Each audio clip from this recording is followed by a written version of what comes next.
Good day everyone, today we will discuss one of the most controversial issues in the Philippine history. The alleged retraction of Jose Rizal. Did Rizal truly retract his criticism against the Catholic Church before his execution on December 13, 1896?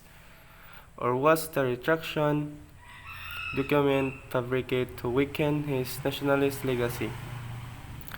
The issue continues to divide historians, religious scholars, and Filipinos even today because it affects how we understand Rizal belief,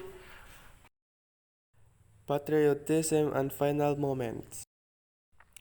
How credible are the evidences supporting Rizal retraction, and why does the issue remain controversial today? In this documentary, we will examine the historical background, the evidence present both sides, and the different interpretation surrounding Rizal alleged retraction. Before discussing the retraction, it is important to understand Rizal's relationship with the Catholic Church. Rizal criticized abusive friars and corruption during Spanish colonialization through his novels No Limitang el Filibusterismo. Because of these writings, Spanish authorities and religious groups considered him dangerous.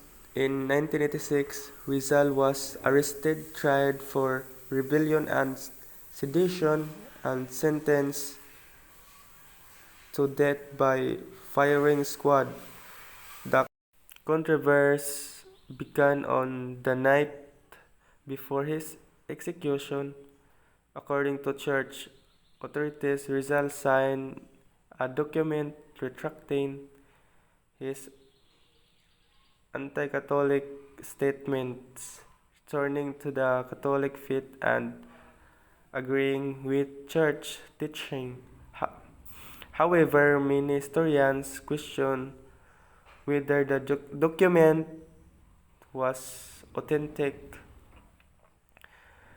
The alleged retraction document states that Rizal rejected his writing against the church, declared himself a faithful Catholic, asked forgiveness for his mistakes. Supporters of the retraction claim several evidence supporting the retraction witness such as precise claim Rizal confessed and signed the document.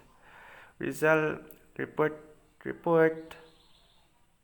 married Josephine Bracken in Catholic ceremony before his execution. A copy of the retraction document was discovered in church archived in 1935. Because of these claims, some historians believe Rizal truly returned to the Catholic faith before in his death. However, many scholars remain doubtful. Arguments against the retraction. The original document was missing for many years, causing suspicion. Rizal known writings and strong principles seem inconsistent with a sudden retraction. Some historians argue that the handwriting and wording of the document raise questions. Others believe Spanish authorities and friars had political motives to weaken Rizal's image as a revolutionary thinker. Critics also point out the nuclear public announcement of the retraction was made immediately after Rizal's execution. Because of these inconsistencies, the debate continues today. Some historians and Catholic scholars believe Rizal sincerely returns to the church. They argue that Rizal remained culturally Catholic throughout his life. Facing death may have changed his perspective. Witness testimonies and church records support the retraction for them. The retraction show Rizal humanity and spiritual reconciliation. On the other hand, nationalist historians believe the document may have been fabricated or signed under pressure. They argue that Rizal consistently defended freedom of through the timing and delay discovery of the document are suspicious. Colonial authorities benefit from portraying Rizal as obedient to the church before death. For them, the controversy reflects how history can be influenced by politics and power. So how should historians evaluate the issue of Rizal's retraction? Historical truth is often difficult to determine with complete certainty, especially when sources conflict. The retraction controversy teaches us the importance of examining evidence critically, understanding historical bias, comparing different interpretation, whether Rizal retracted or not. His contribution to Philippines nationalism remains significant. His writing inspired Filipinos to fight for freedom, justice, and national identity.